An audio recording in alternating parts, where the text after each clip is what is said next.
ابو جہل کے بعد قریش کا سردار ابو سفیان کو بنایا گیا۔ یہ بنو امیہ سے تھے۔ اس طرح بنو امیہ کے وقار میں اضافہ ہو گیا۔ جمادی الاولی 3 ہجری میں قریش نے اپنا ایک قافلہ عراق کے راستے ملک شام بھیجا۔ یہ راستہ نجد سے ہو کر شام جاتا تھا اور مدینے کے قریب سے نہیں گزرتا تھا۔ اس قافلے کی قیادت صفوان بن امیہ کر رہا تھا۔ رسول اللہ صلی اللہ علیہ وسلم کو اس کا علم ہو گیا۔ آپ نے سیدنا زید بن حارثہ رضی اللہ عنہ کی کمان میں 200 سواروں کا ایک دستہ بھیج دیا۔ قریش کا قافلہ نجد میں قردہ نامی ایک چشمے پر پڑاؤ ڈال رہا تھا کہ سیدنا زید رضی اللہ عنہ نے اس پر حملہ کر دیا۔ نتیجہ یہ ہوا کہ پورا قافلہ ان کے قبضے میں آ گیا۔ البتہ اس میں جتنے آدمی تھے سب نکل بھاگے۔ صرف قافلے کا رہنما فرات بن حیان گرفتار ہو سکا۔ اس نے اسلام قبول کر لیا۔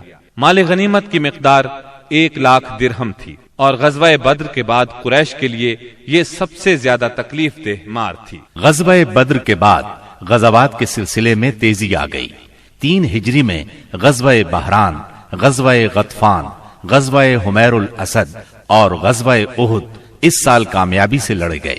البتہ غزوہ احد واحد غزوہ ہے جس میں مسلمانوں کو بہت تکلیف دہ صورتحال کا سامنا کرنا پڑا۔ اپنی ایک غلطی کی وجہ سے وقتی طور پر شکست کا منہ دیکھنا پڑا۔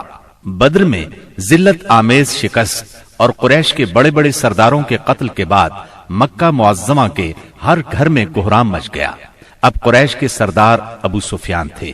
ان کی یہ ذمہ داری تھی کہ وہ غزوہ بدر کے مقتولین کا انتقام لیں۔ چنانچہ مشرکین نے بدر سے واپسی پر منت مانی کہ وہ جب تک مسلمانوں سے بدر کا انتقام نہیں لیں گے غسل جنابت نہیں کریں گے۔ ایک روز ابو جہل کا بیٹا اکرمہ مقتولین کے رشتہ داروں کو ساتھ لے کر ابو سفیان کے پاس گیا اور کہا، محمد نے ہماری قوم کو فنا کر دیا ہے۔ اب ہم نے تہیہ کر لیا ہے کہ مسلمانوں کا نام صفحہ ہستی سے حرف غلط کی طرح مٹا کر دم لیں گے۔ اس طرح قریش کے شعلہ فشاں شاعروں نے انتقام کی آگ کو خوب ہوا دی۔ اس طرح سارا عرب گویا آتش فشاں بن گیا۔ ادھر مسلمان بھی یہ بات اچھی طرح جانتے تھے کہ قریش مکہ اپنے 70 سرداروں کا انتقام ضرور لیں گے۔ چنانچہ مسلمان کفار مکہ کی سرگرمیوں سے باخبر رہنے کی پوری کوشش کر رہے تھے۔ شوال 3 ہجری میں رسول اللہ صلی اللہ علیہ وسلم کو اطلاع ملی کہ قریش کا لشکر مدینہ منورہ کی طرف بڑھ رہا ہے اور اس کی تعداد 3000 ہے۔ اس پر آپ نے صحابہ کرام رضی اللہ عنہم سے مشورہ کیا۔ اکثر مہاجرین اور تجربہ کار صحابہ نے مشورہ دیا کہ خواتین کو ایک محلے میں جمع کر دیا جائے اور شہر کے اندر رہ کر مقابلہ کیا جائے۔ عبداللہ بن ابی منافق نے بھی یہی رائے دی، لیکن نوجوان صحابہ کے ایک گروہ نے اس بات پر اصرار کیا کہ شہر سے نکل کر دشمن کا مقابلہ کیا جائے۔ دراصل یہ نوجوان صحابہ کم عمر ہونے کی وجہ سے غزوہ بدر میں شرکت نہیں کر سکے تھے، اس لیے ان پر جوش طاری تھا۔ نبی اکرم صلی اللہ علیہ وسلم گھر تشریف لائے اور زرہ پہن کر باہر تشریف لے گئے۔ اب لوگوں کو ندامت محسوس ہوئی کہ کیوں شہر سے باہر جا کر لڑنے کا مشورہ دیا۔ چنانچہ انہوں نے کہا، اگر آپ پسند فرمائیں تو شہر میں رہ کر دشمن سے مقابلہ کیا جائے۔ جواب میں آپ نے فرمایا، رسول کو زیبا نہیں کہ ہتھیار پہن کر بغیر قتال کے اتار دے۔ چنانچہ آپ 1000 کا لشکر لے کر مدینہ منورہ سے نکلے۔ اس کے بعد نبی صلی اللہ علیہ وسلم نے لشکر کو 3 حصوں میں تقسیم کیا۔ مہاجرین کا دستہ، اس کا پرچم سیدنا مصعب بن عمیر رضی اللہ عنہ کو عطا کیا۔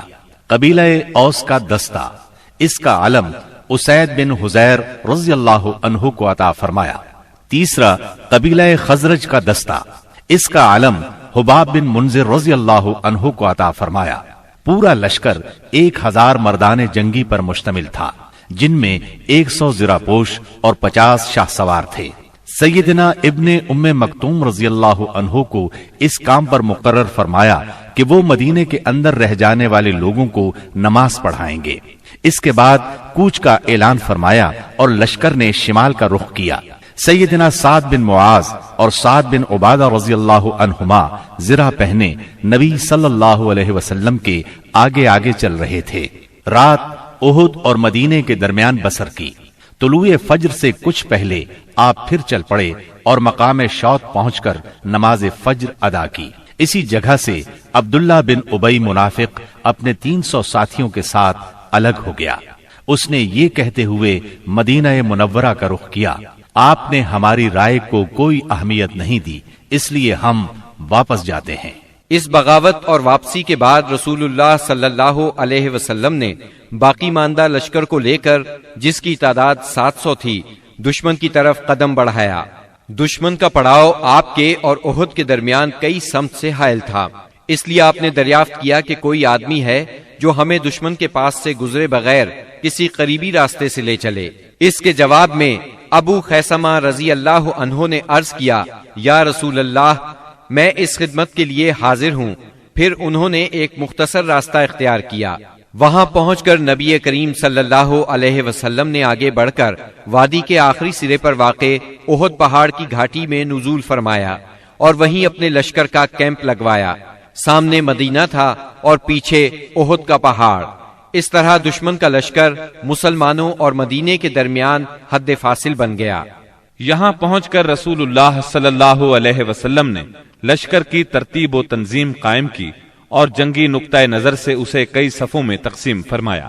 ان کی کمان سیدنا عبداللہ بن جبیر بن نعمان رضی اللہ عنہ کے سپرد کی اور انہیں وادی کنات کے جنوبی کنارے پر واقع ایک چھوٹی سی پہاڑی پر، جو اسلامی لشکر کے کیمپ سے کوئی 150 میٹر جنوب مشرق میں واقع ہے اور اب جبل رومات کے نام سے مشہور ہے، تعینات فرمایا اور انہیں ہدایات دیتے ہوئے فرمایا، اگر تم لوگ دیکھو کہ ہمیں پرندے اچک رہے ہیں تو بھی اپنی جگہ نہ چھوڑنا یہاں تک کہ میں بلا بھیجوں، اور اگر تم دیکھو کہ ہم نے قوم کو شکست دی ہے اور انہیں کچل دیا ہے تو بھی اپنی جگہ نہ چھوڑنا یہاں تک کہ میں بلا بھیجوں۔ باقی لشکر کی ترتیب یہ تھی، دائیں جانب والے لشکر پر سیدنا منذر بن عمرو مقرر تھے اور بائیں جانب والے لشکر پر زبیر بن عوام اور ان کا معاون سیدنا مقداد بن اسود کو بنایا گیا۔ سیدنا زبیر کو یہ مہم بھی سونپی گئی کہ وہ خالد بن ولید کے شاہ سواروں کی راہ روکے رکھیں۔ اس ترتیب کے علاوہ صف کے اگلے حصے میں ایسے ممتاز اور منتخب بہادر مسلمان رکھے گئے جن کی جانبازی و دلیری کا شہرہ تھا اور جنہیں ہزاروں کے برابر مانا جاتا تھا۔ یہ منصوبہ بڑی باریکی اور حکمت پر مبنی تھا، جس سے نبی کریم صلی اللہ علیہ وسلم کی فوجی قیادت کی عبقریت کا پتہ چلتا ہے اور ثابت ہوتا ہے کہ کوئی کمانڈر کیسا ہی بالیاقت کیوں نہ ہو، آپ سے زیادہ باریک اور باحکمت منصوبہ تیار نہیں کر سکتا۔ یہ تھی نبی کریم صلی اللہ علیہ وسلم کی لشکر کی ترتیب و تنظیم، جو 7 شوال 3 ہجری کی صبح عمل میں آئی۔ ادھر مشرکین نے بھی صف بندی ہی کے اصول پر اپنے لشکر کو منظم کیا تھا۔ ان کا سپہ سالار ابو سفیان تھا، جس نے قلب لشکر میں اپنا مرکز بنایا تھا۔ دائیں جانب خالد بن ولید سالار تھے، جو ابھی مشرک تھے، اور بائیں جانب کا سالار اکرمہ بن ابو جہل تھا۔ پیدل فوج کی کمان صفوان بن امیہ کے پاس تھی اور تیر اندازوں پر عبداللہ بن ربیہ مقرر ہوئے۔ جھنڈا بنو عبد الدار کی ایک چھوٹی سی جماعت کے ہاتھ میں تھا۔ اس کے بعد دونوں فریق آمنے سامنے اور قریب آ گئے اور لڑائی کا مرحلہ شروع ہو گیا۔ جنگ کے پہلے مرحلے کی ابتدا مشرکین کے علمبردار طلحہ بن ابی طلحہ سے ہوئی۔ اس نے مسلمانوں کو للکارا۔ اس کی للکار سن کر سیدنا زبیر رضی اللہ عنہ فوراً صف سے نکل کر آگے آئے، اس کے مقابل ہوئے، بڑھ کر ایک بھرپور وار کیا۔ طلحہ فوراً ہی جہنم رسید ہو گیا۔ طلحہ کے گرتے ہی جھنڈا اس کے بھائی عثمان نے اٹھا لیا اور مسلمانوں کو مقابلے کے لیے پکارا۔ اب سیدنا حمزہ رضی اللہ عنہ آگے بڑھے اور عثمان کے کندھے پر اس زور سے تلوار ماری کہ کمر تک اتر گئی۔ اس طرح قریش کے 12 علمبردار یکے بعد دیگرے قتل ہوئے۔ پھر عام لڑائی شروع ہوئی۔ گھمسان کی جنگ چھڑ گئی۔ اس میں مسلمانوں کا پلہ بھاری رہا۔ مشرکین شکست کھا کر بھاگ نکلے۔ انہیں جوش دلانے والی عورتیں بھی بھاگ کھڑی ہوئیں۔ مسلمانوں نے مشرکین کو گھیر لیا، انہیں مارنے لگے، ساتھ ساتھ مال غنیمت لوٹنے لگے۔ ایسے میں درے پر موجود 50 تیر اندازوں سے وہ غلطی ہو گئی جس نے لڑائی کا پانسا پلٹ دیا۔ ہوا یوں کہ نبی اکرم صلی اللہ علیہ وسلم نے ان 50 تیر اندازوں کو یہ ہدایت فرمائی تھی کہ اس درے کو کسی حال میں نہ چھوڑنا، لیکن جب مسلمانوں کو کامیابی ہوئی، کافر بھاگنے لگے اور مسلمان انہیں مارنے کاٹنے کے ساتھ ساتھ مال غنیمت بھی لوٹنے لگے، تو انہوں نے بھی درہ چھوڑ دیا اور مال غنیمت لوٹنے کے لیے دوڑ پڑے۔ تیر اندازوں کے سردار سیدنا عبداللہ بن جبیر رضی اللہ عنہ نے انہیں روکنے کی کوشش کی، لیکن وہ مال غنیمت کی طرف متوجہ ہو گئے۔ قریشی فوج میں خالد بن ولید موجود تھے۔ انہیں اللہ نے غضب کی جنگی مہارت عطا کی تھی۔ انہوں نے اپنی مہارت سے فوراً بھانپ لیا کہ موقع بہت اچھا ہے، مسلمانوں پر اس درے کی طرف سے حملہ کر دینا چاہیے۔ چنانچہ انہوں نے اپنے دستے کو ساتھ لیا اور چکر کاٹ کر درے تک پہنچ گئے۔ وہاں سیدنا عبداللہ بن جبیر رضی اللہ عنہ اور ان کے ساتھیوں کو شہید کر کے یہ لوگ پیچھے کی طرف سے مسلمانوں پر ٹوٹ پڑے۔ اس طرح مسلمان دونوں طرف سے گھیرے میں آ گئے۔ اس طرح 700 مسلمانوں کی فوج اچانک 3000 کے نرغے میں آ گئی۔ زبردست جنگ ہوئی، 70 صحابہ شہید ہو گئے، مسلمان منتشر ہو کر رہ گئے۔ اسلامی فوج کے علم بردار سیدنا مصعب بن عمیر رضی اللہ عنہ کی شکل و صورت رسول اللہ صلی اللہ علیہ وسلم سے بہت ملتی جلتی تھی۔ وہ شہید ہو گئے تو بعض لوگوں نے سمجھا رسول اللہ صلی اللہ علیہ وسلم شہید ہو گئے۔ اس خبر سے اسلامی فوج بد دل ہو گئی، ان میں سراسیمگی پھیل گئی، وہ مایوس ہو گئے۔ بڑے بڑے بہادروں کی طاقت جواب دے گئی۔ کچھ دیر بعد اتفاق سے کعب بن مالک رضی اللہ عنہ نے رسول اللہ صلی اللہ علیہ وسلم کو دیکھ لیا۔ وہ بلند آواز سے پکارے، مسلمانوں، رسول اللہ صلی اللہ علیہ وسلم زندہ ہیں۔ مسلمان اس طرف لپکے اور آپ کو حلقے میں لے لیا۔ لڑائی کے دوران میں ایک پتھر آپ صلی اللہ علیہ وسلم کی پیشانی مبارک پر لگا، اس سے زرہ کی 2 کڑیاں آپ کی پیشانی میں دھس گئیں۔ ایک اور پتھر آ کر لگا، اس سے آپ کے 2 دانت شہید ہو گئے۔ مسلمانوں کے پھر پلٹ آنے پر آخر کافروں کو بھاگتے بنی۔ 70 مسلمانوں کی لاشیں خون اور مٹی میں لت پت پڑی تھیں۔ کفار نے انتقام کی آگ کو اس طرح ٹھنڈا کیا کہ ان میں سے اکثر کے ناک اور کان کاٹ لیے۔ آپ کے چچا سیدنا حمزہ رضی اللہ عنہ کی ناش کے بھی ناک کان کاٹ ڈالے گئے۔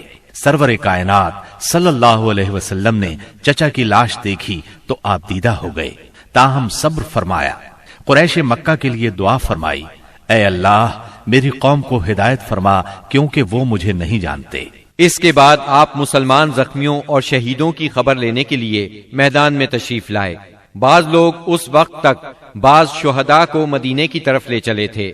آپ نے انہیں حکم دیا کہ انہیں ان کی شہادت گاہوں میں واپس لایا جائے اور سارے شہداء کو غسل اور نماز جنازہ کے بغیر ان کے کپڑوں ہی میں دفن کیا جائے۔ آپ نے 2 اور 3 شہیدوں کو ایک ہی قبر میں دفن کیا، اور ایسا بھی ہوا کہ 2 شہیدوں کو ایک ہی کپڑے میں دفن کیا گیا۔ درمیان میں اسخر گھاس ڈال دی گئی۔ لحد میں اس شخص کو آگے کیا جسے قرآن زیادہ یاد تھا۔ آپ نے فرمایا، میں ان لوگوں کے بارے میں قیامت کے دن گواہی دوں گا۔ لوگوں نے سیدنا حنظلہ بن ابی عامر رضی اللہ عنہ کی لاش اس حالت میں پائی کہ وہ زمین سے اوپر اٹھی ہوئی تھی اور اس سے پانی ٹپک رہا تھا۔ رحمت دو عالم صلی اللہ علیہ وسلم نے فرمایا، فرشتے انہیں غسل دے رہے ہیں۔ ان کا واقعہ یہ ہے کہ ان کی نئی شادی ہوئی تھی، بیوی کے ساتھ ہی تھے کہ جنگ کی دعوت کانوں میں پڑی۔ وہ بیوی کو چھوڑ کر سیدھے میدان جنگ میں آ گئے، پھر حالت جنابت ہی میں لڑتے ہوئے شہید ہو گئے۔ چنانچہ فرشتوں نے انہیں غسل دیا، اس لیے انہیں غسیل الملائکہ کہا جاتا ہے۔ سیدنا حمزہ رضی اللہ عنہ کو اتنی چھوٹی چادر میں دفنا دیا گیا کہ اگر سر ڈھانکا جاتا تو پاؤں کھل جاتے تھے اور پاؤں ڈھانکے جاتے تو سر کھل جاتا تھا۔ چنانچہ پاؤں پر اذخر گھاس ڈال دی گئی۔ یہی صورتحال سیدنا مصعب بن عمیر رضی اللہ عنہ کے ساتھ پیش آئی۔ شہداء کے دفن اور ان کے لیے دعا کے بعد نبی اکرم صلی اللہ علیہ وسلم اور صحابہ کرام مدینے کی طرف چلے۔ راستے میں کچھ عورتیں ملی جن کے عزیز شہید ہوئے تھے۔ نبی صلی اللہ علیہ وسلم نے انہیں تسلی دی اور ان کے لیے دعا فرمائی۔ بنو دینار کی ایک خاتون آئی جن کے شوہر، بھائی اور باپ شہید ہو گئے تھے۔ جب انہیں ان کے عزیزوں کی شہادت کی خبر دی گئی تو بولی، رسول اللہ صلی اللہ علیہ وسلم کی کیا خبر ہے؟ انہیں بتایا گیا رسول اللہ صلی اللہ علیہ وسلم خیریت سے ہیں۔ وہ بولی میں آپ کو دیکھنا چاہتی ہوں۔ لوگوں نے اشارے سے بتایا۔ جب ان کی نظر آپ پر پڑی تو بولی کل مصیبت بعدک جلل، کہ آپ کے بعد ہر مصیبت ہیچ ہے۔ مدینے پہنچ کر مسلمانوں نے ہنگامی حالت میں رات گزاری۔ جسموں پر زخم ہی زخم تھے، تھکن سے بدن چور چور تھے اور غم و الم کی کیفیت طاری تھی۔ اس کے باوجود وہ مدینے کا پہرا دیتے رہے اور رسول اللہ صلی اللہ علیہ وسلم کی پہرے داری کرتے رہے۔